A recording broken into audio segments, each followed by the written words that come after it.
सी team ਅਤੇ ਮੇਰੇ ਰਾਜਕਨਵੀਰ ਸਿੰਘ ਵੱਲੋਂ ਆਪ ਜੀ ਨੂੰ ਬਹੁਤ ਪਿਆਰ ਸਤਿਕਾਰ ਹੈ। ਦੋਨੋਂ ਅੱਜ ਜੋੜ ਕੇ ਨਿੱਘੀ ਜਿਹੀ ਸਤਿ ਸ੍ਰੀ ਅਕਾਲ ਸਭ ਨੂੰ ਜੀ ਆਇਆਂ ਨੂੰ ਆਖਦੇ ਹਾਂ। ਸੋ ਤੇ ਪ੍ਰੋਗਰਾਮ ਖਬਰ ਤੇ ਨਜ਼ਰ ਦੇ ਵਿੱਚ ਆਪ ਸਭ ਦਾ ਨਿੱਘਾ ਸਵਾਗਤ ਕਰਦੇ ਹਾਂ ਤੇ ਮੇਰੇ ਨਾਲ ਇਸ ਟਾਈਮ ਖਬਰ ਤੇ ਨਜ਼ਰ ਪ੍ਰੋਗਰਾਮ ਦੇ ਵਿੱਚ ਜੁੜ ਚੁੱਕੇ ਨੇ ਮਿੰਟੂ ਗੁਰੂਸਰੀਆ ਜੀ ਮਲੋਟ ਸਟੂਡੀਓਜ਼ ਤੋਂ। ਮਿੰਟੂ ਜੀ ਨਿੱਘੀ ਜੀ ਆਇਆਂ ਨੂੰ ਪਿਆਰ ਭਰੀ ਸਤਿ ਸ੍ਰੀ ਅਕਾਲ ਜੀ। ਸ਼ੁਕਰੀਆ ਜੀ, ਸਾਰਿਆਂ ਨੂੰ ਸਤਿ ਸ਼੍ਰੀ ਅਕਾਲ ਜੀ। ਸਾਡੇ ਅੱਜ ਦੇ ਪ੍ਰੋਗਰਾਮ ਖਬਰ ਤੇ ਨਜ਼ਰ ਉਸ ਨੂੰ ਸਪਾਂਸਰ ਕਰਦੇ ਨੇ ਖਾਲਸਾ ਇੰਸ਼ੋਰੈਂਸ ਏਜੰਸੀ ਵਾਲੇ, ਜਿਨ੍ਹਾਂ ਦੇ ਕੋਲੋਂ ਤੁਸੀਂ ਹਰ ਇੱਕ ਤਰੀਕੇ ਦੀ ਇੰਸ਼ੋਰੈਂਸ ਕਰਵਾ ਸਕਦੇ ਹੋ। ਇੰਸ਼ੋਰੈਂਸ ਬਾਰੇ ਪਤਾ ਕਰਨ ਲਈ ਕਾਲ ਕਰੋ ਨੰਬਰ 408-272-2500 ਦੇ ਉੱਤੇ। ਇਸ ਦੇ ਨਾਲ ਕ੍ਰਿਸ਼ਨ ਧਨੋਤਾ ਜੀ ਯੂਬਾ ਸਿਟੀ ਤੋਂ, ਗੁਰਵਿੰਦਰ ਸਿੰਘ ਅਵਤਾਰ ਸਿੰਘ ਚਾਂਦੀ ਆਰਨੋ ਐਕਸਪ੍ਰੈਸ ਵਾਲੇ ਕੋਚੈਲਾ ਤੋਂ, ਜੱਸੀ ਗਿੱਲ ਪਲੰਬਿੰਗ ਵਾਲੇ ਲਾਲੀ ਸਿੱਧੂ ਜੀ ਬੇਕਰਸਫੀਲਡ ਤੋਂ, ਪ੍ਰੀਤਮ ਸਿੰਘ ਤਲਵਿੰਦਰ ਸਿੰਘ ਗਿੱਲ ਬੇਕਰਸਫੀਲਡ ਤੋਂ, ਗੁਰਪਾਲ ਸਹੁਲ ਕਲੋਵਿਸ ਜੀ ਬਚਿੱਤਰ ਸਿੰਘ ਚਾਹਲ ਫਰੈਜ਼ਨੋ ਤੋਂ। ਇਹਨਾਂ ਸਾਰਿਆਂ ਦਾ ਬਹੁਤ ਬਹੁਤ ਧੰਨਵਾਦ। ਤੇ ਜੇਕਰ ਤੁਸੀਂ ਜਾਂ ਕੋਈ ਹੋਰ ਕਾਰੋਬਾਰ ਇਸ ਪ੍ਰੋਗਰਾਮ ਨੂੰ ਸਪਾਂਸਰ ਕਰਨਾ ਚਾਹੁੰਦੇ ਹੋ, ਸੰਪਰਕ ਕਰੋ ਨੰਬਰ 408-722-76 ਦੇ ਉੱਤੇ। ਮਿੰਟੂ ਜੀ, ਗੱਲਬਾਤ ਦਾ ਸਿਲਸਿਲਾ ਸ਼ੁਰੂ ਕਰਦੇ ਹਾਂ। ਲਾਠੀ ਚਾਰਜ ਤੋਂ ਬਾਅਦ ਮੋਦੀ ਸ਼ਾਹ ਦੀ ਜੋੜੀ ਨੇ ਯੋਗੀ ਦੇ ਨਾਲ ਜਿਹੜੇ ਮਸਲੇ ਦਾ ਹੱਲ ਲਈ ਗੱਲ ਕੀਤੀ ਆ।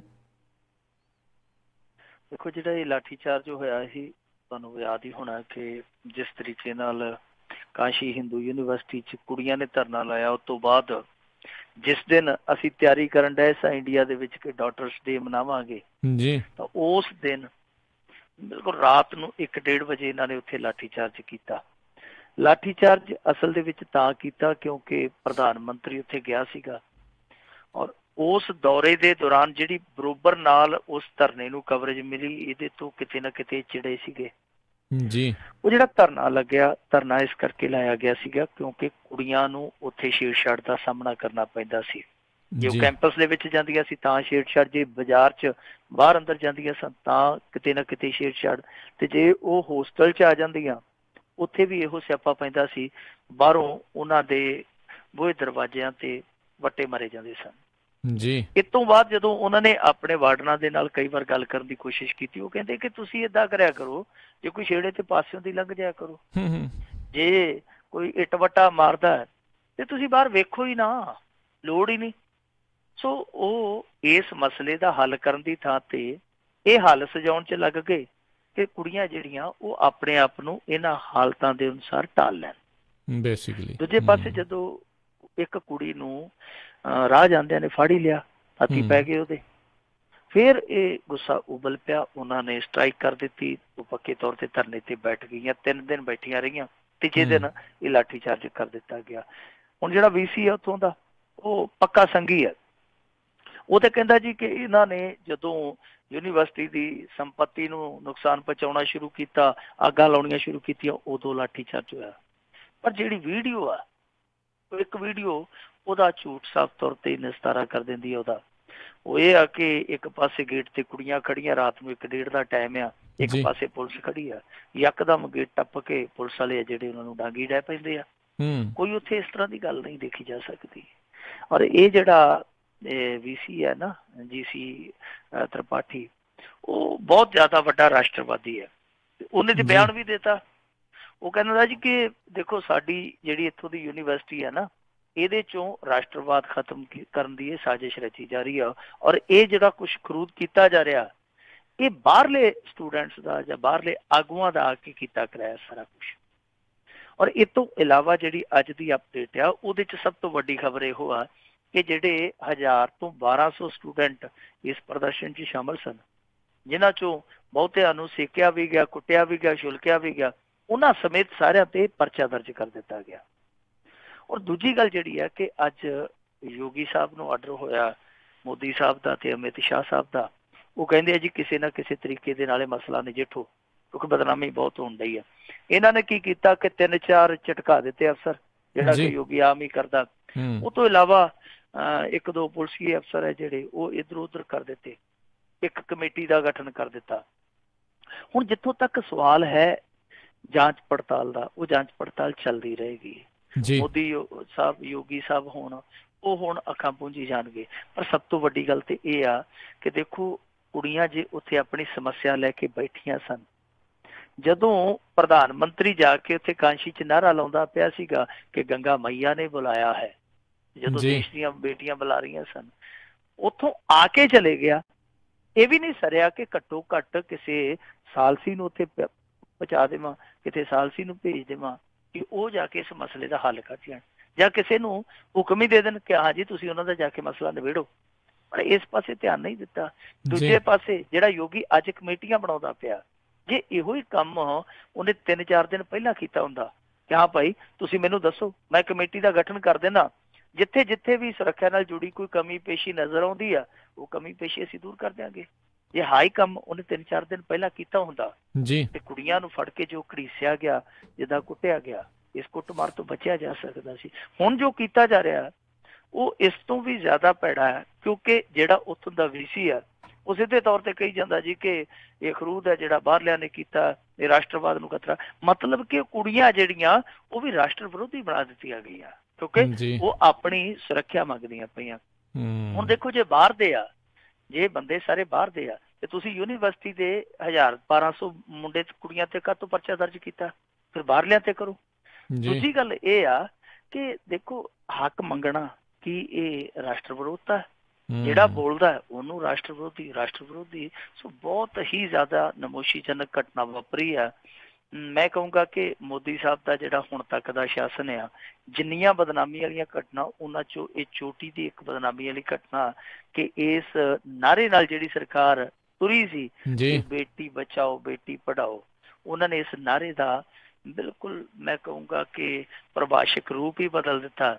ਇਹਨਾਂ ਨੇ ਤੇ ਬੇਟੀ ਭੜਕਾਓ ਬੇਟੀ ਦਬਾਓ ਵਾਲਾ ਨਾਅਰਾ ਲਾ ਦਿੱਤਾ। ਸੋ ਬਹੁਤ ਸ਼ਰਮਨਾਕ ਘਟਨਾਕ੍ਰਮ ਸਾਰਾ ਵਾਪਰਿਆ। ਅਫਸੋਸ ਦੀ ਗੱਲ ਆ ਕਿ ਹੁਣ ਵੀ ਜਿਹੜੀਆਂ ਕੁੜੀਆਂ ਬਚੀਆਂ ਖੁਚੀਆਂ ਹੋਸਟਲਾਂ 'ਚ ਬੈਠੀਆਂ ਨੇ ਉਹਨਾਂ ਨੂੰ ਵਾਰਨ ਕੀਤਾ ਜਾ ਰਿਹਾ ਕਿ ਜਾਂ ਤੇ ਚੁੱਪ ਕਰਕੇ ਬਾਹਰ ਆ ਜਾਓ, ਨਹੀਂ ਤੇ ਬਿਜਲੀ ਪਾਣੀ ਬੰਦ ਕਰ ਦਿੱਤਾ ਜਾਊਗਾ ਔਰ ਹੋ ਸਕਦਾ ਕਿ ਤੁਹਾਨੂੰ ਧੂ ਕੇ ਬਾਹਰ ਖੜਿਆ ਜਾਵੇ। ਸੋ ਇਸ ਤਰ੍ਹਾਂ ਦਾ ਸਭ ਕੁਝ ਚੱਲਦਾ ਪਿਆ, ਬਹੁਤ ਸ਼ਰਮਨਾਕ ਵਰਤਾਰਾ ਹੈ। ਬਿਲਕੁਲ ਜੀ, ਬਿਲਕੁਲ, ਬਹੁਤ ਬੁਰੇ ਹਾਲ ਨੇ। ਅਗਲੀ ਮਿੰਟੂ ਜੀ ਗੱਲ ਕਰੀਏ, ਪੈਟਰੋਲੀਅਮ ਮੰਤਰੀ ਦਾ ਤੇਲ ਸਸਤਾ ਹੋਣ ਦਾ ਦਾਅਵਾ ਵਫਾ ਹੁੰਦਾ ਨਹੀਂ ਜਾਪਦਾ? ਮੁਸ਼ਕਿਲ ਆ, ਕਿਉਂਕਿ ਇਸ ਸਮੇਂ ਜੋ ਹਾਲਾਤ ਬਣੇ ਪਏ ਆ ਉਹਦੇ ਚੋਂ ਇਹ ਗੁੰਜਾਇਸ਼ ਜਾਪਦੀ ਨਹੀਂ ਕਿ ਦੀਵਾਲੀ ਤੱਕ ਜਿਹੜਾ ਇਹਨਾਂ ਨੇ ਦਾਅਵਾ ਕੀਤਾ ਸੀਗਾ ਕਿ ਤੇਲ ਦੀਆਂ ਕੀਮਤਾਂ ਘੱਟ ਜਾਣਗੀਆਂ ਉਹ ਸਹੀ ਸਾਬਤ ਹੋਵੇ ਜੀ। ਕਿਉਂਕਿ ਦੇਖੋ ਇਸ ਸਮੇਂ ਦੀਵਾਲੀ ਹੈ ਜਿਹੜੀ ਉਹ ਕੁਛ ਦਿਨ ਬਕਾਇਆ ਰਹਿ ਗਈ ਆ, ਪਰ ਬਾਵਜੂਦ ਇਸ ਦੇ ਤੇਲ ਦੀਆਂ ਕੀਮਤਾਂ ਸਥਿਰ ਨੇ, ਕਿਉਂਕਿ ਤੇਲ ਦੀਆਂ ਕੀਮਤਾਂ ਤੇ ਹੁਣ ਸਰਕਾਰ ਦਾ ਤੇ ਕੋਈ ਅਖਤਿਆਰ ਹੀ ਹੈ ਨਹੀਂ, ਕਿਉਂਕਿ ਇਹਨਾਂ ਨੇ ਤੇਲ ਦੀਆਂ ਕੀਮਤਾਂ ਬਾਜ਼ਾਰੂ ਸ਼ਕਤੀਆਂ ਦੇ ਹਵਾਲੇ ਕੀਤੀਆਂ ਹੋਈਆਂ, ਹੁਣ ਆਪਣੇ ਪੱਧਰ ਤੇ ਕਰ ਨਹੀਂ ਸਕਦੇ। ਦੂਜੀ ਗੱਲ ਕਿ GST ਦੇ ਦਾਇਰੇ 'ਚ ਤੇਲ ਉਤਪਾਦ ਹੈ ਨਹੀਂ, ਸੋ ਕਿਵੇਂ ਘੱਟ ਕਰਨਗੇ ਸਮਝ ਤੋਂ ਪਰੇ ਦੀ ਗੱਲ ਆ। ਦੂਜੀ ਜਿਹੜੀ ਤੁਹਾਨੂੰ ਮੈਂ ਗੱਲ ਦੱਸਦਾ ਪਿਆ, ਦੂਜੀ ਸਭ ਤੋਂ ਵੱਡੀ ਗੱਲ ਇਹ ਆ ਕਿ ਇਸ ਸਮੇਂ ਜਿਹੜੀਆਂ ਸਰਕਾਰਾਂ ਚੱਲਦੀਆਂ ਪਈਆਂ ਉਹ ਸਰਕਾਰਾਂ ਤੇਲ ਔਰ ਸ਼ਰਾਬ ਇਹਨਾਂ ਦੇ ਕਾਕਟੇਲ ਤੋਂ ਚੱਲਦੀਆਂ ਪਈਆਂ ਜੀ। ਉਹ ਕਿੱਦਾਂ, ਮੈਂ ਤੁਹਾਨੂੰ ਸੰਖੇਪ 'ਚ ਉਦਾਹਰਨ ਦੇ ਦਿੰਦਾ। ਇੱਕ ਤੇ ਜਿੱਦਾਂ ਹੁਣ ਮਹਾਰਾਸ਼ਟਰ ਆ, ਪੂਰੇ ਦੇਸ਼ ਦੇ ਵਿੱਚੋਂ ਮਹਾਰਾਸ਼ਟਰ ਇਕੱਲੇ 'ਚ ਪੈਟਰੋਲ ਦੇ 1 ਲੀਟਰ ਤੇ 47 ਰੁਪਏ 64 ਪੈਸੇ ਟੈਕਸ ਲੱਗਦਾ ਪਿਆ ਜੀ। ਦੂਜੇ ਪਾਸੇ ਆਂਧਰਾ 'ਚ 38 ਪੈਸੇ 82 ਪੈਸੇ, ਗੁਜਰਾਤ ਦੇ ਵਿੱਚ 32 ਰੁਪਏ 45 ਪੈਸੇ, ਉੱਤਰਾਖੰਡ ਦੇ ਵਿੱਚ 32 ਰੁਪਏ 51 ਪੈਸੇ, ਬਿਹਾਰ ਦੇ ਵਿੱਚ 26 ਰੁਪਏ, ਛੱਤੀਸਗੜ੍ਹ 'ਚ 28 ਰੁਪਏ 88 ਪੈਸੇ, ਗੁਜਰਾਤ 'ਚ 28 ਰੁਪਏ 96 ਪੈਸੇ, ਦਿੱਲੀ 'ਚ 27 ਰੁਪਏ, ਮੱਧ ਪ੍ਰਦੇਸ਼ 'ਚ 38 ਰੁਪਏ 79 ਪੈਸੇ, ਪੰਜਾਬ 'ਚ 36 ਰੁਪਏ 4 ਪੈਸੇ। ਇਹ ਸਾਰੇ ਟੈਕਸ ਨੇ। ਹੁਣ ਡੀਜ਼ਲ ਤੇ ਲਾ ਲਓ, ਬਿਹਾਰ ਦੇ ਵਿੱਚ 19 ਰੁਪਏ ਟੈਕਸ ਹੈ 1 ਲੀਟਰ ਤੇ, ਦਿੱਲੀ 'ਚ 17 ਰੁਪਏ 38 ਪੈਸੇ, ਮੱਧ ਪ੍ਰਦੇਸ਼ 'ਚ 30 ਰੁਪਏ 22 ਪੈਸੇ, ਉੱਤਰ ਪ੍ਰਦੇਸ਼ ਦੇ ਵਿੱਚ 20 ਰੁਪਏ 10 ਪੈਸੇ, ਹਿਮਾਚਲ 'ਚ 16 ਰੁਪਏ ਔਰ ਪੰਜਾਬ 'ਚ 17 ਰੁਪਏ 33 ਪੈਸੇ ਜੀ। ਯਾਨੀ 1 ਲੀਟਰ ਪਿੱਛੇ ਤੁਸੀਂ ਲਾ ਲਓ ਕਿ ਇੱਕ ਸਰਕਾਰ ਕਿੰਨੀ ਕਮਾਈ ਕਰਨ ਡਈ ਹੈ ਔਰ ਕਿੰਨੇ ਹਜ਼ਾਰਾਂ ਲੀਟਰ ਪੈਟਰੋਲ ਡੀਜ਼ਲ ਰੋਜ਼ਾਨਾ ਇੱਕ ਸਰਕਾਰ ਵੇਚਦੀ ਹੈ, ਕਿੰਨੀ ਆਮਦਨ ਹੋਏਗੀ। ਇਹਦਾ ਅੰਦਾਜ਼ਾ ਤੁਸੀਂ ਇਸੇ ਗੱਲ ਤੇ ਲਾ ਲਓ ਕਿ ਪਿਛਲੇ ਦੱਸਦੇ ਆ ਕਿ 3 ਸਾਲਾਂ ਦੇ ਵਿੱਚ ਬਹੁਤ ਵੱਡਾ ਮਾਲੀਆ ਜਿਹੜਾ ਨਾ ਉਹ ਇਕੱਲੇ ਉੱਤਰ ਪ੍ਰਦੇਸ਼ ਨੇ ਇਕੱਤਰ ਕੀਤਾ। ਜਿੱਦਾਂ ਉਹਨਾਂ ਦੀ ਫਿਗਰ ਜੇ ਆਪਾਂ ਲਾਈਏ ਉਹ ਬਣਦੀ ਹੈ 45,883 ਕਰੋੜ ਰੁਪਈਆ, 45,883 ਕਰੋੜ ਰੁਪਈਆ। ਹੁਣ ਤੁਸੀਂ ਆਪ ਸਹਿਜੇ ਹਿਸਾਬ ਲਾ ਲਓ ਕਿੰਨਾ ਵੱਡਾ ਮਾਲੀਆ ਉਹ ਇਕੱਠਾ ਕਰਦੇ ਪਏ ਆ। ਜਿੱਦਾਂ ਜੇ ਸਾਰੇ ਰਾਜਾਂ ਦਾ ਆਪਾਂ ਫਿਗਰ ਲਾ ਲਈਏ ਉਹ ਬਣਦਾ 4,99,987 ਕਰੋੜ ਰੁਪਈਆ ਕੁਛ ਸਾਲਾਂ ਦੀ, 2-3 ਸਾਲਾਂ ਦੀ ਇਨਕਮ ਆ। ਦੂਜੇ ਪਾਸੇ ਕੇਂਦਰ ਨੇ ਜੋ ਰੁਪਈਆ ਇਕੱਠਾ ਕੀਤਾ ਉਹ ਹੈਗਾ 13,90,084 ਕਰੋੜ ਰੁਪਈਆ। ਇੰਨਾ ਵੱਡਾ ਮਾਲੀਆ ਇੱਕ ਟੈਕਸ ਦੇ ਰੂਪ 'ਚ ਜਾ ਰਿਹਾ, ਕਿਉਂਕਿ 3 ਤਰ੍ਹਾਂ ਦੇ ਟੈਕਸ ਆ ਇਹਦੇ ਤੇ, ਇੱਕ ਸੈਂਟਰਲ ਐਕਸਾਈਜ਼ ਡਿਊਟੀ, ਇੱਕ ਸਟੇਟ ਦੀ ਐਕਸਾਈਜ਼ ਡਿਊਟੀ ਔਰ ਵੈਟ। ਇਹ 3 ਤਰ੍ਹਾਂ ਦੇ ਜਿਹੜੇ ਟੈਕਸ ਆ ਉਹਦੇ 'ਚੋਂ ਜਿਹੜਾ ਕੇਂਦਰ ਇਕੱਤਰ ਕਰਦਾ, ਕੇਂਦਰ 42% ਹੈ ਜਿਹੜਾ ਉਹ ਸਟੇਟਾਂ ਨੂੰ ਡਿਵਾਈਡ ਕਰ ਦਿੰਦਾ, ਉਹ 42% ਮੋੜ ਕੇ ਬਾਕੀ ਹੈ ਜਿਹੜਾ ਉਹ ਰੱਖ ਲੈਂਦਾ ਆਪਣੇ ਕੋਲ 58%। ਸੋ ਜਿਹੜਾ ਇਹ ਐਡਾ ਵੱਡਾ ਮਾਲੀਆ ਜਿਹੜਾ ਮੈਂ ਤੁਹਾਨੂੰ ਦੱਸਿਆ, ਇਹ ਜਿਹੜਾ 2 ਸਾਲਾਂ 'ਚ 3 ਸਾਲਾਂ 'ਚ ਇਕੱਤਰ ਹੋਇਆ ਟੈਕਸ ਦੇ ਰੂਪ 'ਚ, ਇਹਨੂੰ ਲਾਸ ਕਿਵੇਂ ਕੀਤਾ ਜਾ ਸਕਦਾ?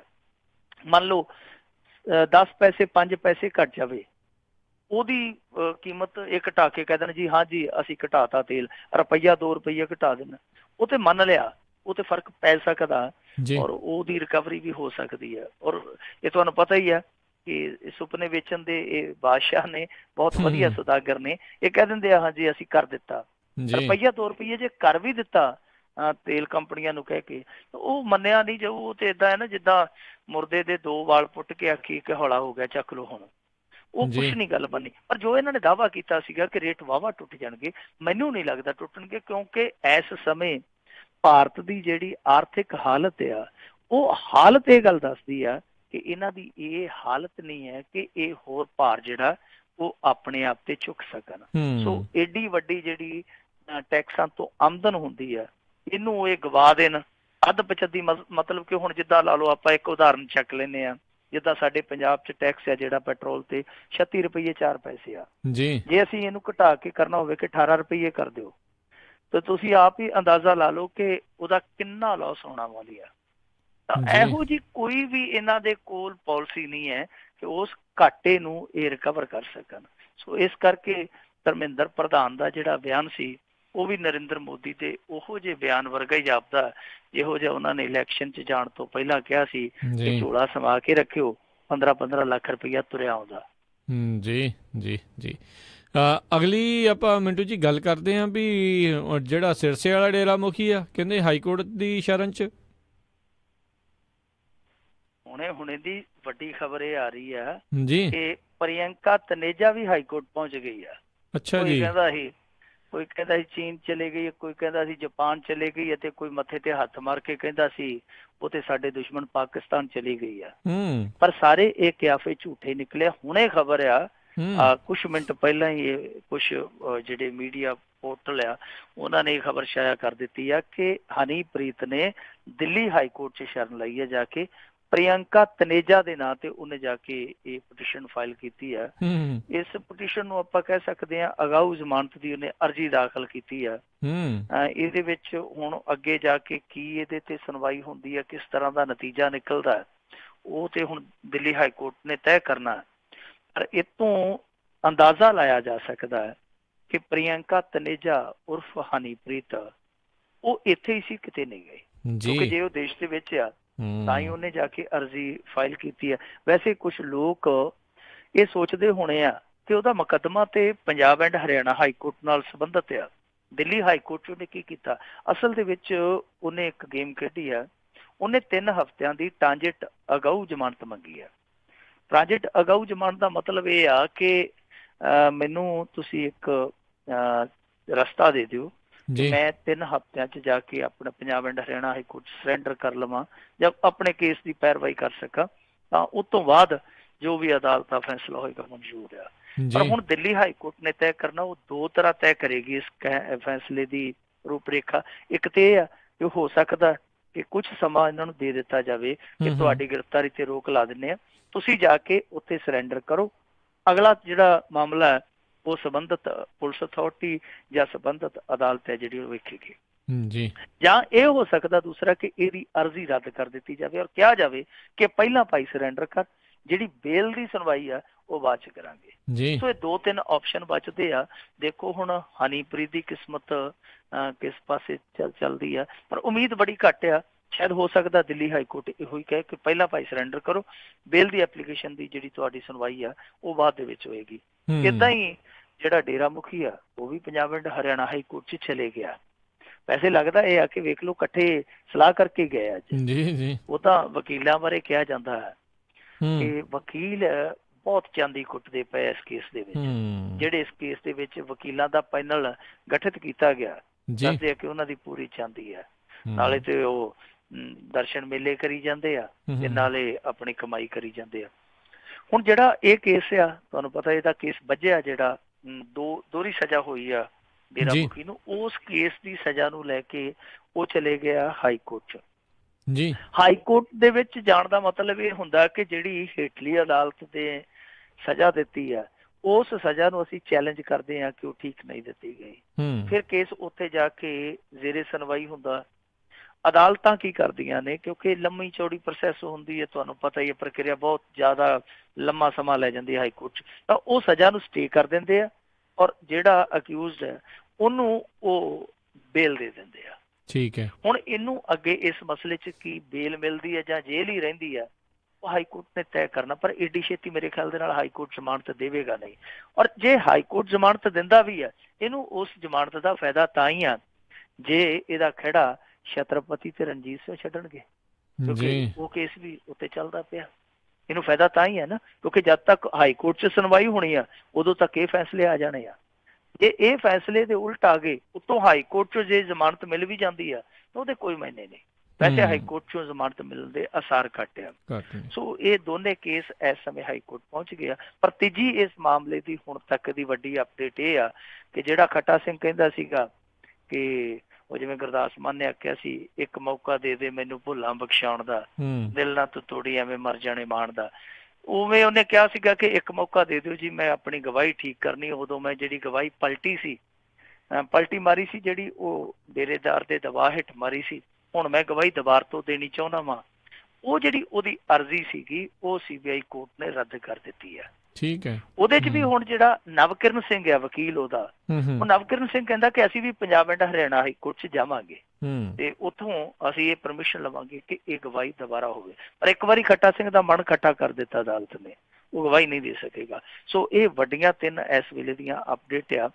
ਉੱਦਾਂ ਚੌਥੀ ਅਪਡੇਟ ਵੀ ਤੁਸੀਂ ਲੈ ਸਕਦੇ ਹੋ। ਚੌਥੀ ਅਪਡੇਟ ਇਹ ਆ ਕਿ ਖੱਟਾ ਸਿੰਘ ਦਾ ਕੱਲ ਇੱਕ ਮੁੰਡਾ ਮਿਲਿਆ ਇੱਥੇ ਮੀਡੀਆ ਨੂੰ। ਉਸ ਮੁੰਡੇ ਨੇ ਦਾਅਵਾ ਕਰ ਦਿੱਤਾ ਕਿ ਜਿਸ ਦਿਨ ਹਨੀਪ੍ਰੀਤ ਦੇ ਨਾਲ ਪਹਿਲੀ ਵਾਰ ਜ਼ਬਰਦਸਤੀ ਹੋਈ, ਉਹਨੇ ਜ਼ਬਰਦਸਤੀ ਸ਼ਬਦ ਵਰਤਿਆ ਤੇ ਉਸ ਦਿਨ ਉਹ ਕਹਿੰਦਾ ਮੈਂ ਗੁਫਾ ਦੇ ਬਾਹਰ ਖੜਾ ਸਾਂ। ਇਹ ਉੱਥੋਂ ਰੋਂਦੀ ਰੋਂਦੀ ਨਿਕਲੀ ਤੇ ਇਹਨੇ ਸਹੁੰ ਵੀ ਚੁੱਕੀ ਆ ਕਿ ਜਿਵੇਂ ਫਿਲਮ ਆਈ ਸੀਗੀ ਨਾ ਧਰਮਿੰਦਰ ਦੀ, ਕਸਮ ਪੈਦਾ ਕਰਨੇ ਵਾਲੇ ਕੀ, ਤੇ ਉਹ ਕਹਿੰਦਾ ਜੀ ਕਿ ਇਹਨੇ ਸਹੁੰ ਚੁੱਕੀ ਸੀ ਕਿ ਸਭ ਕੁਝ ਖਾਕ ਕਰ ਦੂੰ, ਰਾਖ ਕਰ ਦੂੰ। ਇਸ ਤਰ੍ਹਾਂ ਦੇ ਉਹ ਦਾਅਵੇ ਕਰੀ ਜਾਂਦਾ ਸੀ। ਪਰ ਮੇਰੇ ਖਿਆਲ ਦੇ ਨਾਲ ਉਹ ਸਾਰੇ ਦਾਅਵੇ ਆ ਜਿਹੜੇ ਉਹ ਇੱਕ ਵਾਰ ਦਰਕਨਾਰ ਹੋ ਗਏ ਆ। ਉੱਦਾਂ ਹਨੀਪ੍ਰੀਤ ਦੇ ਜਿਹੜੇ ਚਾਹੁਣ ਵਾਲੇ ਸੀਗੇ ਉਹਨਾਂ ਲਈ ਇੱਕ ਚੰਗੀ ਖਬਰ ਆ ਕਿ ਉਹ ਕਿਤੇ ਨਹੀਂ ਗਈ, ਦੇਸ਼ ਦੇ ਵਿੱਚ ਹੀ ਆ। ਪਰ ਜਿੰਨੀ ਗਿਣਤੀ ਚਾਹੁਣ ਵਾਲਿਆਂ ਦੀ ਆ, ਮੇਰੇ ਖਿਆਲ ਦੇ ਨਾਲ ਜੇ ਸਰੈਂਡਰ ਕਰਦੇ ਜਲਦੀ ਤੋਂ ਜਲਦੀ, ਔਰ ਜਿਹੜੀ 6 ਮਹੀਨੇ ਦਾਲ ਜਾਂ 4 ਮਹੀਨੇ ਜਿਹੜੀ ਉਹਦੇ ਲੇਖੇ 'ਚ ਦਾਲ ਹੈਗੀ ਆ ਉਹ ਪੀ ਕੇ ਪਰਾਂ ਮੁਕਾਵੇ, ਉਸ ਤੋਂ ਬਾਅਦ ਜਿਹੜਾ ਉਹਨੂੰ ਕਰੇਜ਼ ਆ ਫਿਲਮਾਂ ਦਾ, ਉਸ ਕਰੇਜ਼ ਦੇ ਚੱਲਦਿਆਂ ਜੇ ਉਹ ਕੋਈ 1 2 4 5 ਫਿਲਮਾਂ ਵੀ ਕਰ ਲਵੇ, ਔਰ ਇਹੋ ਜਿਹੀਆਂ ਫਿਲਮਾਂ ਜਿਹਦੇ 'ਚ ਭਾਵੇਂ ਕੁਛ ਵੀ ਨਾ ਹੋਵੇ, ਕਰੈਕਟਰ ਗੂੰਗੇ ਹੋਣ ਬਿਲਕੁਲ, ਉਹ ਤਾਂ ਵੀ ਸੁਪਰ ਹਿੱਟ ਹੋ ਜਾਣੇ। ਇੰਨਾ ਜ਼ਿਆਦਾ ਉਹਦਾ ਕਰੇਜ਼ ਬਣਿਆ ਪਿਆ। ਜੀ ਜੀ ਜੀ। ਅਗਲੀ ਆਪਾਂ ਗੱਲ ਕਰੀਏ, ਸ਼੍ਰੋਮਣੀ ਕਮੇਟੀ ਦੇ ਸ਼ਰਧਾਂਜਲੀ ਸਮਾਗਮ ਦੇ ਵਿੱਚ ਹੰਗਾਮਾ ਹੋ ਗਿਆ। ਦੇਖੋ ਇਹ ਨਾ ਇੱਕ ਮੈਨੇਜਰ ਸਾਹਿਬ ਗੁਜਰੇ ਸਨ, ਇਹਨਾਂ ਦੇ ਸ਼੍ਰੋਮਣੀ ਕਮੇਟੀ ਨਾਲ ਤਾਲੁਕ ਰੱਖਦੇ ਸੀਗੇ। ਉਹਨਾਂ ਦਾ ਸ਼ਰਧਾਂਜਲੀ ਸਮਾਗਮ ਸੀਗਾ ਗੁਰੂਸਰ ਮਹਿਰਾਜ ਪਿੰਡ ਦੇ ਵਿੱਚ। ਗੁਰੂਸਰ ਮਹਿਰਾਜ ਪਿੰਡ ਹੈ ਜਿਹੜਾ ਬਹੁਤ ਵੱਡਾ ਪਿੰਡ ਆ ਬਠਿੰਡੇ ਤੇ ਰਾਮਪੁਰੇ ਦੇ ਸੰਦ ਦੇ ਵਿੱਚ। ਉੱਥੇ ਸਮਾਗਮ ਚੱਲਦਾ ਪਿਆ ਸੀਗਾ। ਉੱਥੇ ਭਾਈ ਸੁਖਜੀਤ ਸਿੰਘ ਖੋਸੇਰੀ ਜਿਹੜੇ ਕਿ ਤੁਹਾਨੂੰ ਪਤਾ ਹੀ ਹੈ ਸਤਿਕਾਰ ਕਮੇਟੀ ਵਾਲੇ ਆ, ਉਹਨਾਂ ਦਾ ਸਤਿਕਾਰ ਵੈਸੇ ਦੂਰ ਦੂਰ ਤੱਕ ਸੁਣਿਆ ਜਾਂਦਾ ਜੀ। ਸੋ ਉਹ ਸਤਿਕਾਰ ਕਮੇਟੀ ਵਾਲੇ ਸੀ ਜਿਹੜੇ, ਉਹ ਵੀ ਉੱਥੇ ਪਹੁੰਚੇ ਸਨ। ਸੁਖਜੀਤ ਸਿੰਘ ਹੋਰੀ ਬੰਦੇ ਤੁਹਾਨੂੰ ਪਤਾ ਸਿੱਧੇ ਖਰੇ ਹੀ ਆ, ਉਹ ਚੱਲ ਪੈਂਦੇ ਕਈ ਵਾਰੀ ਡਾਇਰੈਕਟ ਜੀ। ਉਹਨਾਂ ਨੇ ਮਾਈਕ ਤੇ ਬੋਲਦਿਆਂ ਗੱਲਾਂ ਜਿਹੜੀਆਂ ਉਹ ਸਿੱਧੀਆਂ ਕਰਨੀਆਂ ਸ਼ੁਰੂ ਕਰ ਦਿੱਤੀਆਂ। ਉਹ ਕਹਿੰਦੇ ਜੀ ਵੇਖੋ ਆ ਜਿਹੜਾ ਚਰਨ ਸਿੰਘ ਗੁਜਰਿਆ, ਇਹਨੂੰ ਵਿਚਾਰੇ ਨੂੰ 100 ਦਿਨ ਕਿਤੇ ਕੱਟਣ ਹੀ ਨਹੀਂ ਦਿੱਤੇ ਇਹਨਾਂ ਨੇ, 100 ਦਿਨ ਨਹੀਂ ਪੂਰੇ ਕਰਨ ਦਿੱਤੇ। ਜਿਹੜੇ ਗੋਲ ਕਚੋਰਿਆ ਹੱਥ ਧੋ ਕੇ ਉਹਦੇ ਮਗਰ ਪੈ ਜਾਂਦੇ ਸੀ, ਇੱਕ ਥਾਂ ਤੋਂ ਬਦਲੀ, ਜੇ ਉੱਥੇ ਜਾਂਦਾ ਸੀ 100 ਦਿਨ ਉੱਥੇ ਨਹੀਂ ਸੀ ਪੂਰਾ ਹੋਣ ਦਿੰਦੇ, ਚੱਲ ਬਦਲੀ ਜੀ। ਹੁਣ ਇਹ ਗੱਲ ਉੱਥੇ ਖੜ ਕੇ ਕਹਿਣੀ, ਗੋਲ ਕਚੋਰ ਜਿਹੜਾ ਆਮ ਬੰਦਾ ਉਹਨੂੰ ਤੇ ਕੋਈ ਸਮੱਸਿਆ ਨਹੀਂ ਇਸ ਸ਼ਬਦ ਤੋਂ ਜੀ। ਹੁਣ ਕੁਝ ਖਾਸ ਬੰਦਿਆਂ ਨੂੰ ਇਹਦੇ ਤੋਂ ਸਮੱਸਿਆ ਹੋਊਗੀ। ਉਹਨਾਂ ਚੋਂ ਉੱਠ ਕੇ ਇੱਕ ਕਮੇਟੀ ਮੈਂਬਰ ਸੀ ਜਿਹੜਾ ਉਸ ਇਲਾਕੇ ਦਾ, ਉਹ ਮਾਈਕ ਖੋਣ ਚਲੇ ਗਿਆ ਇੱਕ ਹੱਥ ਉਹਨੇ ਮਾਈਕ ਨੂੰ ਪਾਇਆ, ਇੱਕ ਹੱਥ ਕਿਉਂਕਿ ਹੁਣ ਸੁਖਜੀਤ ਸਿੰਘ ਖੋਸੇ ਹੋਰੀ ਤੇ ਤੁਹਾਨੂੰ ਪਤਾ ਉਹਦੇ ਸਲੋਤਰ ਸਲਾਤਰ ਫੜ ਕੇ ਉਹਨਾਂ ਦੀ ਤਾਂ ਗ੍ਰਿਪ ਬਣੀ ਹੋਈ ਆ, ਉਹਨੇ ਮਾਈਕ ਕਿੱਥੇ ਛੱਡਣਾ ਸੀ। ਉਹ ਮਾਈਕ ਉਧਰ ਨੂੰ ਖਿੱਚੇ ਤੇ ਉਹ ਉਧਰ ਨੂੰ ਖਿੱਚੇ, ਪਰ ਭਾਈ ਖੋਸੇ ਨੇ ਆਪਣਾ ਜਿਹੜਾ ਭਾਸ਼ਣ ਸੀ ਉਹ ਪੂਰਾ ਕਰ ਦਿੱਤਾ ਜੀ। ਹੁਣ ਬਾਅਦ ਦੇ ਵਿੱਚ ਦੋਵੇਂ ਧਿਰਾਂ ਆਪੋ ਆਪਣੇ ਤਰਕ ਦੇ ਰਹੀਆਂ ਸੀਗੀਆਂ। ਜਿਹੜਾ ਚਰਨ ਸਿੰਘ ਮੈਨੇਜਰ ਗੁਜ਼ਰਿਆ ਇਹਦੇ ਚ ਕੋਈ ਸ਼ੱਕ ਨਹੀਂ, ਉਹ ਬੰਦਾ ਬਹੁਤ ਕਾਬਲ ਸੀ ਔਰ ਬਹੁਤ ਵਫਾਦਾਰ ਬੰਦਾ ਸੀਗਾ, ਬਹੁਤ ਇਮਾਨਦਾਰ ਸਿੱਖ ਸੀਗਾ। ਇੱਕ ਵਾਰੀ ਇੱਕ ਮੰਤਰੀ ਨੇ ਉਹਦੇ ਤੇ ਬਹੁਤ ਦਬਾਅ ਬਣਾਇਆ ਸੀਗਾ ਕੁਛ ਗਲਤ ਵਲਤ ਕਰਨ ਲਈ, ਪਰ ਉਸ ਬੰਦੇ ਨੇ ਮੰਤਰੀ ਨੂੰ ਚਿੱਟਾ ਜਵਾਬ ਦਿੱਤਾ ਸੀਗਾ ਕਿ ਮੰਤਰੀ ਹੋਏਗਾ ਤੂੰ ਆਪਦੇ ਘਰੇ, ਮੈਂ ਨੌਕਰ ਗੁਰੂ ਸਾਹਿਬ ਦਾ, ਗੁਰੂ ਸਾਹਿਬ ਦੇ ਗੁਰੂ ਘਰਾਂ ਦਾ, ਮੈਂ ਤੇਰਾ ਨੌਕਰ ਨਹੀਂ ਆ, ਮੈਂ ਕੋਈ ਕੰਮ ਨਹੀਂ ਕਰਾਂਗਾ ਗਲਤ ਵਲਤ। ਇਹੋ ਜਿਹਾ ਮੈਨੇਜਰ ਸੀਗਾ ਚਰਨ ਸਿੰਘ। ਇਹ ਠੀਕ ਆ, ਪਰ ਜਿਸ ਤਰੀਕੇ ਨਾਲ ਸ਼ਰਧਾਂਜਲੀ ਸਮਾਗਮ ਦੇ ਵਿੱਚ ਇਹ ਸਭ ਕੁਛ ਹੋਇਆ ਉਹ ਗਲਤ ਆ, ਕਿਉਂਕਿ ਅੱਗੇ ਪਿੱਛੇ ਆਪਣੇ ਮਨ ਦੀ ਭੜਾਸ ਕੱਢੀ ਜਾਂਦੇ ਤੇ ਕੱਢੀ ਜਾਂਦੇ, ਪਰ ਇਸ ਜਗ੍ਹਾ ਤੇ ਆ ਕੇ ਜਦੋਂ ਸ਼ਰਧਾਂਜਲੀ ਸਮਾਗਮ ਚੱਲਦਾ ਪਿਆ ਸੀ ਇਸ ਤਰ੍ਹਾਂ ਦੀਆਂ ਗੱਲਾਂ ਕਰਨੀਆਂ, ਤੇ ਚਲੋ ਜੇ ਕਿਸੇ ਨੇ ਕਰ ਹੀ ਦਿੱਤੀਆਂ ਫਿਰ ਇਸ ਤਰ੍ਹਾਂ ਦੀਆਂ ਗੱਲਾਂ ਤੇ ਇਸ ਤਰ੍ਹਾਂ ਦਾ ਰਿਐਕਟ ਕਰਨਾ, ਇਹ ਬਹੁਤ ਜ਼ਿਆਦਾ ਲੋਕਾਂ ਨੇ ਉੱਥੇ ਬੁਰਾ ਮਨਾਇਆ। ਕੁਛ ਲੋਕ ਉੱਥੋਂ ਉੱਠ ਕੇ ਚਲੇ ਗਏ, ਇੱਥੋਂ ਤੱਕ ਕਿ ਸ਼੍ਰੋਮਣੀ ਅਕਾਲੀ ਦਲ ਦੇ ਇੱਕ ਦੋ ਵੱਡੇ ਲੀਡਰ ਉੱਥੇ ਬੈਠੇ ਸੀਗੇ, ਉਹਨਾਂ ਨੇ ਵੀ ਉੱਥੋਂ ਚਾਲੇ ਪਾਉਣੇ ਮੁਨਾਸਬ ਸਮਝੇ ਕਿ ਛੱਡੋ ਖਹਿੜਾ, ਇੱਥੇ ਤੇ ਕੰਮ ਵਿਗੜ ਨਾ ਜਾਵੇ। ਸੋ ਇਸ ਤਰ੍ਹਾਂ ਦਾ ਸ਼ਰਧਾਂਜਲੀ ਸਮਾਗਮ ਸੀਗਾ ਜਿਹੜਾ ਉਹ ਰੌਲੇ ਰੱਪੇ ਦੀ ਭੇਟ ਚੜ ਗਿਆ। ਉਹਦਾ ਇੱਕ ਗੱਲ ਜਿਹੜੀ ਆ ਉਹ ਤੇ ਕਹਿਣੀ ਪਊਗੀ ਕਿ ਦੇਖੋ ਬਦਨਾਮ ਬੰਦਾ ਐਵੇਂ ਨਹੀਂ ਹੋ ਜਾਂਦਾ, ਔਰ ਜਿਹੜਾ ਬਦਨਾਮ ਹੋਇਆ ਫਿਰ ਉਹਨੂੰ ਜਿਗਰੇ ਵਾਲਾ ਵੀ ਹੋ ਜਾਣਾ ਚਾਹੀਦਾ ਜੀ। ਤੁਸੀਂ ਇੱਕ ਤੋਂ ਮਾਈਕ ਖੋਲੋਗੇ ਮੰਨ ਲਿਓ, ਹੁਣ ਸਾਰਿਆਂ ਦੀਆਂ ਜ਼ਬਾਨਾਂ ਤੇ ਨਹੀਂ ਨਾ ਖੋ ਸਕਦੇ, ਕਿੰਨੇ ਲੋਕ ਆ ਜਿਹੜੇ ਇਹੋ ਜਿਹੀਆਂ ਗੱਲਾਂ ਕਰਦੇ ਆ। ਇਹੋ ਜਿਹੀਆਂ ਗੱਲਾਂ ਜੇ ਕਿਸੇ ਨੇ ਕਹਿ ਦਿੱਤੀਆਂ ਤੇ ਚੁੱਪ ਕਰਕੇ ਚੱਲਣੀਆਂ ਚਾਹੀਦੀਆਂ ਸੀ, ਤਮਾਸ਼ਾ ਨਹੀਂ ਸੀ ਬਣਾਉਣਾ ਚਾਹੀਦਾ, ਪਰ ਜਿਹਨੇ ਕੀਤੀਆਂ ਉਹਨੂੰ ਵੀ ਮੌਕਾ ਕਮੌਕਾ ਦੇਖ ਲੈਣਾ ਚਾਹੀਦਾ ਸੀ। ਗਾਂ ਕਿਹੜਾ ਉਹ ਆਂਦੇ ਹੁੰਦੇ ਕਿ ਮੁੱਲਾ ਮਰ ਗਿਆ ਕਿ ਰੋਜੇ ਮੁੱਕ ਗਏ ਆ, ਤਾਂ ਕਿਤੇ ਫੇਰ ਮੌਕਾ ਆ ਜਾਂਦਾ, ਜਾਂ ਪਿਛਾਂ ਵੀ ਮੌਕਾ ਸੀ ਉੱਥੇ ਵਿੱਚ ਕੋਈ ਬਿਆਨ ਦੇ ਕੇ ਅਖਬਾਰ 'ਚ ਆਪਣੀ ਗੱਲ ਕਹਿ ਸਕਦੇ ਸਨ, ਪਰ ਜੋ ਟਾਈਮ ਚੁਣਿਆ ਤੇ ਜਿਸ ਤਰ੍ਹਾਂ ਦਾ ਅੱਗੋਂ ਉਹ ਬੰਦੇ ਨੇ ਰਿਐਕਸ਼ਨ ਕੀਤਾ, ਇਹ ਦੋਵੇਂ ਚੀਜ਼ਾਂ ਜਿਹੜੀਆਂ ਉਹ ਲੋਕਾਂ ਨੂੰ ਗਵਾਰ ਨਹੀਂ ਗੁਜ਼ਰੀਆਂ, ਲੋਕਾਂ ਨੇ ਬੁਰਾ ਮਨਾਇਆ ਇਸ ਗੱਲ ਦਾ। ਜੀ ਜੀ ਜੀ। ਅਗਲੀ ਆਪਾਂ ਮਿੰਟੂ ਜੀ ਗੱਲ ਕਰੀਏ, ਮੰਤਰੀ ਦੀ ਡਿਗਰੀ ਲਈ ਯੂਨੀਵਰਸਿਟੀ ਨੇ ਪਾਸ ਕੀਤਾ ਹਰ ਇਮਤਿਹਾਨ। ਇਹ ਤੇ ਵਾਕਿਆ ਗਾਣਾ ਗਾਉਂਦੇ ਹੋਣੇ ਕਿ ਅੱਜ ਇਮਤਿਹਾਨ ਹੈ, ਅੱਜ ਇਹਨਾਂ ਦਾ ਵੀ ਇਮਤਿਹਾਨ ਸੀਗਾ, ਇਹ ਪਾਸ ਹੋਏ ਆਪਣੇ ਇਮਤਿਹਾਨ ਚੋਂ, ਕਿਉਂਕਿ ਇਹਨਾਂ ਨੇ ਮੰਤਰੀ ਸਾਹਿਬ ਲਈ ਰਾਹ ਪੱਧਰਾ ਕਰ ਦਿੱਤਾ ਕਿ ਮੰਤਰੀ ਸਾਹਿਬ ਚੱਕੋ ਡਿਗਰੀ ਤੇ ਘਰ ਨੂੰ ਪਰਤੋ ਜੀ। ਇਹ ਡਿਗਰੀ ਵਾਲਾ ਮੰਤਰੀ ਇੱਕ ਹੀ ਆ ਚਰਨਜੀਤ ਚੰਨੀ, ਜਿਹੜਾ ਪਿੱਛੇ ਪਿਆ ਹੋਇਆ ਕਿ ਮੈਂ ਡਿਗਰੀ ਲੈ ਕੇ ਹੀ ਛੱਡਣੀ ਆ, ਡਿਗਰੀ ਵੀ PhD ਦੀ ਲੈਣੀ ਹੈ, ਨਾ ਦੇ ਅੱਗੇ ਡਾਕਟਰ ਲਵਾਉਣਾ ਜੀ। ਤੇ ਵੈਸੇ ਜਿੰਨੀ ਉਹਨੇ ਮਿਹਨਤ ਕੀਤੀ ਆ, ਮੇਰੇ ਖਿਆਲ ਦੇ ਨਾਲ ਹਮਦਰਦੀ ਦੇ ਤੌਰ ਤੇ ਉਹਨੂੰ ਉਹ ਡਿਗਰੀ ਦੇ ਦੇਣੀ ਚਾਹੀਦੀ ਆ, ਜਿੰਨਾ ਉਹਨੇ ਤੋੜ ਮਰੋੜ ਕੀਤਾ। ਵੈਸੇ ਜੇ ਨਾਂ ਦੇ ਨਾਲ ਡਾਕਟਰ ਲੱਗ ਗਿਆ ਤੇ ਹੋ ਸਕਦਾ, ਕਿਉਂਕਿ ਸਾਡੇ ਇੱਥੇ ਲੋਕ ਅੱਜ ਕੱਲ੍ਹ ਸੋਸ਼ਲ ਮੀਡੀਆ ਤੇ ਨੇ ਸਾਰੇ, ਉਹ ਨਾਂ ਅੱਗੇ ਤੇ ਇਹ ਲਿਖਦੇ ਨੇ ਕਿ ਡਾਕਟਰ ਚਰਨਜੀਤ ਚੰਨੀ ਤੇ ਪਿੱਛੇ ਲਿਖਦੇ ਨੇ ਉਧਾਰੀ ਡਿਗਰੀ ਵਾਲੇ, ਇਹ ਵੀ ਹੋ ਸਕਦਾ। ਹੁਣ ਇਹ ਚਰਨਜੀਤ ਚੰਨੀ PhD ਕਰਨ ਨੂੰ ਫਿਰਦਾ ਸੀਗਾ, ਪਹਿਲਾਂ ਵਕਾ ਮਾਰਿਆ ਰਹਿ ਗਿਆ, ਟੈਸਟ ਕਲੀਅਰ ਨਹੀਂ ਹੋਇਆ। ਇਹਦੇ ਵਿੱਚ ਕੀ ਸੀਗਾ ਕਿ ਜਿਹੜਾ ਇਹਨੇ ਟੈਸਟ ਦੇਣਾ ਸੀ PhD ਲਈ, ਉਹਦੇ 'ਚ ਇਹਦੇ ਪਾਸ ਮਾਰਕ ਸਨ ਜਿਹੜੇ ਉਹ ਸੀਗੇ 50। ਆਮ ਤੌਰ ਤੇ ਜੇ ਕੋਈ ਜਨਰਲ ਕੈਟਾਗਰੀ ਦਾ ਬਹਿੰਦਾ ਉਹਦੇ ਲਈ ਪਾਸ ਮਾਰਕ ਜਿਹੜੇ 55 ਸੀ, ਯਾਨੀ ਇਹਨੂੰ ਘਟਾ ਕੇ 5 ਮਿਲੇ ਤਾਂ ਵੀ ਰਹਿ ਗਿਆ। ਜਦੋਂ ਇਹ ਰਹਿ ਗਿਆ ਤੇ ਸਾਰਿਆਂ ਨੇ ਆਖਿਆ ਕਿ ਸਾਡਾ ਤੇ ਉਚੇਰੀ ਸਿੱਖਿਆ ਦਾ ਮੰਤਰੀ ਹੈ ਜਿਹੜਾ, ਉਹ ਵਿਚਾਰਾ ਟੈਸਟ 'ਚੋਂ ਛਰੱਪਾ ਮਾਰ ਕੇ ਡਿੱਗ ਪਿਆ, ਹੁਣ ਕੀ ਕਰੀਏ। ਤੇ ਫਿਰ ਉਹਨਾਂ ਨੇ ਕਿਹਾ ਕਿ ਕੋਈ ਗੱਲ ਨਹੀਂ, ਘਬਰਾਉਣ ਦੀ ਕੋਈ ਲੋੜ ਨਹੀਂ, ਘਰ ਦੀ ਗੱਡੀ, ਗੰਡਾ ਸਿੰਘ ਡਰਾਈਵਰ, ਸਾਰਾ ਕੁਛ ਆਪਣਾ ਹੀ ਆ। ਉਹਨਾਂ ਨੇ ਕੀ ਕੀਤਾ ਕਿ ਜਿਹੜੇ ਅਨੁਸੂਚਿਤ ਜਾਤੀਆਂ ਲਈ ਪਾਸ ਅੰਕ 55 ਦੇ ਮੁਕਾਬਲੇ ਦੂਜਿਆਂ ਦੇ 50 ਸਨ, ਉਹਨਾਂ ਨੇ 50 ਤੋਂ ਸੂਈ ਥੱਲੇ ਡਿੱਗੀ ਤੇ 40 ਕਰ ਦਿੱਤੇ। ਯੂਨੀਵਰਸਿਟੀ 'ਚ ਰੌਲਾ ਵੀ ਪੈ ਗਿਆ। ਜਰਨਲ ਵਰਗ ਦੇ ਨਾਲ ਜੁੜੇ ਲੋਕ ਕਹਿੰਦੇ ਕਿ ਇਹ ਕੀ ਤਮਾਸ਼ਾ ਹੋਣ ਡਿਆ, ਜਰਨਲ ਵਰਗ ਨੂੰ ਸਾਰੀਆਂ ਮਾਰਾਂ ਉਸ ਵਰਗ ਨੂੰ ਹੀ ਕਾਹਤੋਂ ਜੀ, ਤੁਸੀਂ ਜੇ ਪਾਸ ਮਾਰਕ ਘੱਟ ਕਰਨੇ ਆ ਤੇ ਸਾਰੇ ਵਰਗਾਂ ਦੇ ਘੱਟ ਕਰੋ, ਇਹ ਇੱਕ ਵਰਗ ਨੂੰ ਕਿਉਂ, ਔਰ ਖਾਸ ਤੌਰ ਤੇ ਇੱਕ ਵਰਗ ਨੂੰ ਵੀ ਨਹੀਂ, ਇੱਕ ਬੰਦੇ ਲਈ ਸਾਰਾ ਕੁਛ ਕੀਤਾ ਜਾ ਰਿਹਾ ਔਰ ਜਿਹਦਾ ਨੁਕਸਾਨ ਇੱਕ ਵਰਗ ਨੂੰ ਹੈ। ਸੋ ਉਹਦੇ ਤੇ ਹੁਣ ਇੱਕ ਲੜਾਈ ਤੇ ਅੰਦਰੂਨੀ ਛਿੜੀ ਪਈ ਆ ਯੂਨੀਵਰਸਿਟੀ ਦੇ ਵਿੱਚ, ਪਰ ਬਾਵਜੂਦ ਇਸ ਤੇ ਕਿਉਂਕਿ ਮੰਤਰੀ ਤੋਂ ਮੰਤਰੀ ਹੁੰਦਾ ਹੈ ਜੀ, ਸੋ ਇਹਨਾਂ ਨੇ ਉਹ ਸਾਰਾ ਜਿਹੜਾ ਰੂਲ ਐਂਡ ਰੈਗੂਲੇਸ਼ਨ ਸੀ ਉਹ ਬਦਲ ਕੇ ਹੁਣ ਇਹ ਕਰ ਦਿੱਤਾ ਕਿ ਮੰਤਰੀ ਸਾਹਿਬ ਲਈ ਜਿਹੜੀ ਇਹ ਕੋਸ਼ਿਸ਼ ਹੋਏਗੀ ਇਹ ਸਿਰਫ 40 ਨੰਬਰਾਂ ਦੀ ਹੋਏਗੀ, ਤੇ ਜੇ ਖੁਦਾ ਨਾ ਖਾਸਤਾ 40 ਵਾਲੇ 'ਚ ਵੀ ਰਹਿ ਗਿਆ ਫਿਰ ਹੋ ਸਕਦਾ ਕਿ ਅੱਗੋਂ 4 ਉਡਾ ਦਿੱਤਾ ਜਾਵੇ, ਕੱਲਾ ਇਹ ਆਖਿਆ ਜਾਵੇ ਕਿ ਟੈਸਟ 'ਚ ਬਹਿ ਜਾਓ, ਭਾਵੇਂ 0 ਲੈ ਜਾਓ, ਕੋਈ ਚੱਕਰ ਨਹੀਂ ਹੈਗਾ, ਡਿਗਰੀ ਮਿਲ ਜਾਊਗੀ। ਉੱਦਾਂ ਇਹੋ ਜਿਹੀ ਡਿਗਰੀ ਦਾ ਕੀ ਕਰਨਾ ਜਿਹੜੀ ਡਿਗਰੀ ਬਦਨਾਮੀਆਂ ਦਾ ਕਾਰਨ ਬਣ ਜਾਵੇ। ਪਰ ਮੈਂ ਵੈਸੇ ਸੋਚਦਾ, ਜ਼ਿਆਤੀ ਤੌਰ ਤੇ ਸੋਚਦਾ ਕਿ ਇਹਨੂੰ ਲੋੜ ਬਹੁਤ ਹੈ ਡਿਗਰੀ ਦੀ, ਚਰਨਜੀਤ ਚੰਨੀ ਨੂੰ ਬਹੁਤ ਜ਼ਰੂਰਤ ਹੈ ਡਿਗਰੀ ਦੀ, ਕਿਉਂਕਿ ਇਹ ਡਿਗਰੀ ਕਰਦਾ ਪਿਆ ਕਾਂਗਰਸ ਦੇ ਇਤਿਹਾਸ ਤੇ। ਸੋ ਜਿਹੜੇ ਬੰਦਾ ਓਪੋਜੀਸ਼ਨ ਲੀਡਰ ਹੁੰਦੇ ਆ, ਅਸੈਂਬਲੀ ਦੇ ਵਿੱਚ ਇੱਕ ਇਤਿਹਾਸਕ ਵਾਰਤਾਲਾਪ ਕਰਦਾ ਸਰਦਾਰ ਸੁਖਬੀਰ ਸਿੰਘ ਬਾਦਲ ਨਾਲ, ਤੇ ਇਹਦੇ ਤੋਂ ਪ੍ਰਾਪਤੀ ਪੁੱਛੀ ਜਾਂਦੀ ਆ ਕਿ ਕਾਂਗਰਸ ਦੇ ਰਾਜ ਦੀ ਪ੍ਰਾਪਤੀ ਕੀ ਹੈ, ਕੋਈ ਇੱਕ ਵੀ ਦੱਸ ਦੇ। ਇਹ ਕਹਿੰਦਾ ਜੀ ਅਸੀਂ ਸੜਕਾਂ ਦੇ ਪੈਂਚਰ ਲਾਏ ਸਨ। ਸੋ ਮੇਰੇ ਖਿਆਲ ਦੇ ਨਾਲ ਇਹਨੂੰ ਬਹੁਤ ਜ਼ਰੂਰਤ ਹੈ ਕਾਂਗਰਸ ਤੇ ਖੋਜ ਕਰਨ ਦੀ, ਖੋਜ ਕਰਨ ਦੇਣੀ ਚਾਹੀਦੀ ਹੈ। ਜੀ ਦੇ ਦਿਓ ਡਿਗਰੀ ਜੀ, ਇਹਨੂੰ ਵੀ ਖੁਸ਼ ਹੋ ਜਾਵੇ।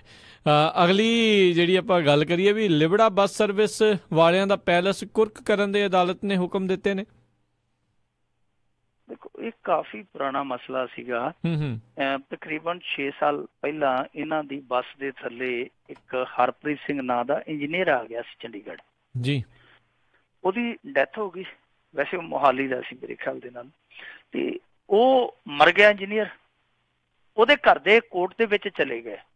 ਉਹ ਕਹਿੰਦੇ ਕਿ ਸਾਡਾ ਤੇ ਇਹ ਇਕਲੌਤਾ ਅਰਨਿੰਗ ਹੈਂਡ ਸੀ, ਤੁਸੀਂ ਤੋੜ ਕੱਤਿਆ, ਸਾਡਾ ਪਰਿਵਾਰ ਹੁਣ ਕਿੱਥੇ ਜਾਵੇ।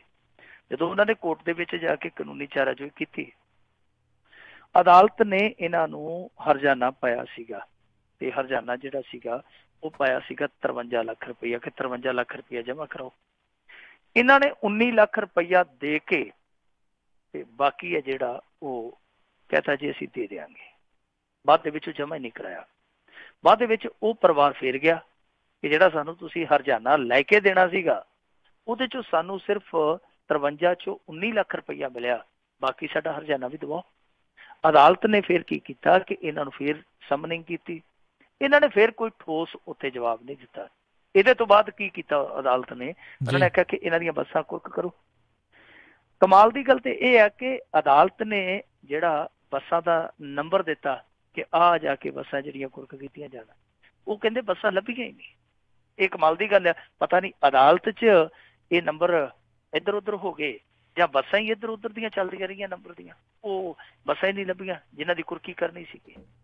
ਪਤਾ ਨਹੀਂ ਕਿੱਧਰ ਸ਼ਿਫਟ ਹੋ ਗਈਆਂ। ਫਿਰ ਮਸਲਾ ਕਾਨੂੰਨੀ ਚੌਖਟ ਦੇ ਵਿੱਚ ਆ ਗਿਆ। ਹੁਣ ਬਾਅਦ ਦੇ ਵਿੱਚ ਫਿਰ ਇਹਨਾਂ ਨੇ ਅੱਕ ਕੇ ਇਹ ਫੈਸਲਾ ਕੀਤਾ ਕਿ ਇਹਨਾਂ ਦੀ ਲਾਗੇ ਪਾਸੇ ਪ੍ਰਾਪਰਟੀ ਵੇਖੋ, ਚੰਡੀਗੜ੍ਹ ਮੁਹਾਲੀ ਦੇ ਵਿੱਚ ਕੋਈ ਜਾਇਦਾਦ ਹੈ ਤੇ ਵੇਖੋ। ਫਿਰ ਉੱਥੇ ਪਤਾ ਲੱਗਿਆ ਕਿ ਇਹਨਾਂ ਦਾ ਪੈਲਸ ਆ। ਹੁਣ ਉਹਨੂੰ ਕੁਰਕ ਕਰਕੇ ਇਹ ਜਿਹੜੀ ਬਚੀ ਖੁਚੀ ਹਰਜਾਨੇ ਦੀ ਰਕਮ ਆ ਉਹ ਵਸੂਲ ਕਰਨ ਦਾ ਅਦਾਲਤ ਨੇ ਹੁਕਮ ਦੇ ਦਿੱਤਾ। ਉਹਦਾ ਪਤਾ ਨਹੀਂ ਕਿਉਂ ਵੱਡੀਆਂ ਵੱਡੀਆਂ ਫਰਮਾਂ ਜਿਹੜੀਆਂ ਉਹ ਅਦਾਲਤਾਂ ਦੇ ਇਸ ਤਰ੍ਹਾਂ ਦੇ ਹੁਕਮਾਂ ਨੂੰ ਟਿੱਚ ਜਾਣਦੀਆਂ। ਵੱਡੀਆਂ ਵੱਡੀਆਂ ਫਰਮਾਂ ਕੀ ਆ ਸਾਡੇ ਰੇਲਵੇ ਤੋਂ ਵੱਡਾ ਤੇ ਕੋਈ ਨਹੀਂ ਹੈਗਾ ਨਾ ਹਿੰਦੁਸਤਾਨ ਦੇ ਵਿੱਚ, ਕੋਈ ਮਹਿਕਮਾ ਐਡਾ ਹੈ ਹੀ ਨਹੀਂਗਾ ਜੀ। ਆ ਰੇਲਵੇ ਨੇ ਇੱਕ ਸਮਰਾਲੇ ਲਾਗੇ ਪਿੰਡ ਦੇ ਕਿਸਾਨ ਦੇ ਪੈਸੇ ਦੇਣੇ ਸੀਗੇ, ਜ਼ਮੀਨ ਐਕਵਾਇਰ ਕੀਤੀ ਸੀ, ਉਹ ਪੈਸੇ ਦੇ ਹੀ ਨਹੀਂ ਸੀ ਰਹੇ। ਅਦਾਲਤ ਨੇ ਵੀ ਪਤਾ ਨਾ ਦੇਣ ਦਾ ਨਾ ਹੀ ਨਹੀਂ ਸੀ ਲੈਂਦੇ। ਤੇ ਆਖਰ ਉਹ ਕਿਸਾਨ ਵੀ ਜਿੱਦੀ ਨਿਕਲਿਆ। ਉਹ ਕਹਿੰਦਾ ਜੀ ਕਿ ਮੈਨੂੰ ਤੇ ਮੇਰੇ ਪੈਸੇ ਦਵਾਓ, ਚਾਹੇ ਇਹਨਾਂ ਦੀ ਪ੍ਰਾਪਰਟੀ ਕੁਰਕ ਕਰੋ। ਅਦਾਲਤ ਨੇ ਫਿਰ ਹੁਕਮ ਦੇ ਦਿੱਤੇ ਕਿ ਲੁਧਿਆਣੇ ਵਾਲਾ ਜਿਹੜਾ ਸਟੇਸ਼ਨ ਆ ਉਹ ਕੁਰਕ ਕਰ ਦਿਓ ਜਾ ਕੇ, ਔਰ ਜਿਹੜੀ ਪਹਿਲੀ ਗੱਡੀ ਆਊ ਉਸ ਸਟੇਸ਼ਨ ਤੇ ਉਹਨੂੰ ਫੜ ਕੇ ਜ਼ਬਤ ਕਰ ਲਓ। ਉਹ ਲੈ ਕੇ ਲਾਮ ਲਸ਼ਕਰ ਜ਼ਿਮੀਂਦਾਰ ਜਿਹੜਾ ਉੱਥੇ ਪਹੁੰਚ ਗਿਆ। ਲੁਧਿਆਣਾ ਰੇਲਵੇ ਸਟੇਸ਼ਨ ਵੀ ਕੀ ਉੱਥੇ ਖੜ ਗਏ, 5 ਮਿੰਟਾਂ ਨੂੰ ਗੱਡੀ ਆ ਗਈ। ਉਹਨਾਂ ਨੇ ਗੱਡੀ ਵੱਲ ਹੀ ਕਹਿੰਦੇ ਕਿ ਗੱਡੀ ਲਾ ਦਿਓ ਸਾਈਡ ਤੇ। ਉਹ TT ਅੱਡ ਸੀਟੀਆਂ ਮਾਰੇ ਤੇ ਜਿਹੜਾ ਡਰਾਈਵਰ ਸੀ ਉਹ ਵੱਖੀਆਂ ਤੇ ਢਾਕਾਂ ਤੇ ਹੱਥ ਰੱਖ ਕੇ ਪਾਸੇ ਖੜ ਗਿਆ। ਉਹ ਕਹਿੰਦਾ ਜੀ ਖੜੀ ਆ, ਚੱਲਦੀ ਯਾਰਾਂ ਦੀ, ਖੜੀ ਸਰਦਾਰਾਂ ਦੀ, ਅਸੀਂ ਕੀ ਕਰਨੀ ਆ। ਬਾਅਦ ਦੇ ਵਿੱਚ ਉਸ ਜ਼ਿਮੀਂਦਾਰ ਨੇ ਕਿਹਾ, ਕਹਿੰਦਾ ਕਿ ਨਹੀਂ ਗੱਡੀ ਦਾ ਮੈਂ ਕੀ ਕਰਨਾ, ਇਹਦੇ 'ਚ ਸਵਾਰੀਆਂ ਇਹਨਾਂ ਨੂੰ ਜਾਣ ਦਿਓ, ਜਿਹੜੀ ਕੁਰਕੀ ਕਰਨ ਵਾਲੀ ਉਹ ਕਰੋ। ਜਦੋਂ ਪਤਾ ਲੱਗਾ ਕਿ ਸਟੇਸ਼ਨ ਦੀ ਕੁਰਕੀ ਹੋਣ ਲੱਗੀ ਆ, ਨਾਲ ਦੀ ਨਾਲ ਤਾਰਾਂ ਖੜਕ ਗਈਆਂ। ਉਸ ਜ਼ਿਮੀਂਦਾਰ ਨੂੰ ਆਖਿਆ ਗਿਆ ਜੀ ਹਾਂਜੀ ਤੁਸੀਂ ਆਓ ਭੱਜ ਕੇ। ਅਦਾਲਤ ਦੇ ਵਿੱਚ ਪੈਸਾ ਰੱਖਿਆ ਗਿਆ, ਯਾਨੀ ਜਿਹੜਾ ਪੈਸਾ ਕਈ ਸਾਲਾਂ ਤੱਕ ਜ਼ਿਮੀਂਦਾਰ ਨੂੰ ਨਹੀਂ ਮਿਲਿਆ, ਜਦੋਂ ਕੁਰਕੀ ਦੇ ਹੁਕਮ ਹੋਏ ਤੇ ਕੁਰਕ ਸਟੇਸ਼ਨ ਹੋਣ ਲੱਗਾ, ਫਿਰ ਨਾਲ ਦੀ ਨਾਲ ਪੈਸਾ ਵੀ ਮਿਲ ਗਿਆ। ਇਹੋ ਜਿਹੀਆਂ ਘਟਨਾਵਾਂ ਕਈ ਆ। ਇੱਕ ਵਾਰੀ ਪਟਿਆਲੇ ਦਾ ਪਾਵਰਕਾਮ ਦਫ਼ਤਰ ਵੀ ਨਿਲਾਮ ਹੋ ਗਿਆ ਸੀਗਾ, ਉਹਦੀ ਵੀ ਜਦੋਂ ਕੁਰਕੀ ਹੋਣ ਲੱਗੀ ਤੇ ਮੁਲਾਜ਼ਮ ਨੂੰ ਉਹਦਾ ਬਕਾਇਆ ਦਿੱਤਾ ਸੀਗਾ। ਸੋ ਇਹ ਪਹਿਲਾਂ ਕੰਨ ਨਹੀਂ ਧਰਦੇ, ਜਦੋਂ ਇਹਨਾਂ ਦੇ ਕੰਨ ਤੇ ਪੈਂਦੀ ਆ ਫਿਰ ਇੱਕ ਵਾਰੀ ਅੱਬੜ ਵਾਏ ਉੱਠਦੇ ਆ। ਹੁਣ ਲੱਗਦਾ ਕਿ ਲਿਬੜਾ ਵਾਲਿਆਂ ਦੇ ਵੀ ਕੰਨ ਤੇ ਪਊਗੀ, ਸ਼ਾਇਦ ਇਹ ਉੱਠ ਪੈਣਗੇ। ਜੀ ਜੀ। ਤੇ ਮਿੰਟੂ ਜੀ ਬਹੁਤ ਬਹੁਤ ਤੁਹਾਡਾ ਧੰਨਵਾਦ ਕਰਦੇ ਹਾਂ, ਤੁਸੀਂ ਸਾਡੇ ਨਾਲ ਜੁੜੇ, ਇਹਨਾਂ ਖਬਰਾਂ ਬਾਰੇ ਸਾਨੂੰ ਵਿਸਥਾਰ 'ਚ ਜਾਣਕਾਰੀ ਦਿੱਤੀਆਂ। ਅਗਲੀ ਵਾਰ ਤੱਕ ਲਈ ਬਹੁਤ ਬਹੁਤ ਧੰਨਵਾਦ, ਬੜੀ ਮਿਹਰਬਾਨੀ। ਸਤਿ ਸ੍ਰੀ ਅਕਾਲ ਜੀ। ਸਤਿ ਸ੍ਰੀ ਅਕਾਲ। ਤੇ ਸਰੋਤਿਓ ਇੱਥੇ ਹੀ ਸਾਡਾ ਅੱਜ ਦਾ ਇਹ ਪ੍ਰੋਗਰਾਮ ਸਮਾਪਤ ਹੈ। ਮਿਲਾਂਗੇ ਅਗਲੇ ਬੁਲੇਟਿਨ 'ਚ। ਉਦੋਂ ਤੱਕ ਲਈ ਤੁਹਾਨੂੰ ਸਾਰਿਆਂ ਨੂੰ ਬਹੁਤ ਪਿਆਰ ਸਤਿਕਾਰ ਸਾਹਿਬ ਦੋਨੋਂ ਜੋੜ ਕੇ ਨਿੱਘੀ ਜਿਹੀ ਸਤਿ ਸ੍ਰੀ ਅਕਾਲ। ਜਿੰਨੇ ਵਾਸਤੇ ਰਹੋ, ਹੱਸਦੇ ਖੇਲਦੇ ਰਹੋ, ਸੁਣਦੇ ਰਹੋ ਪੰਜਾਬੀ ਰੇਡੀਓ USA।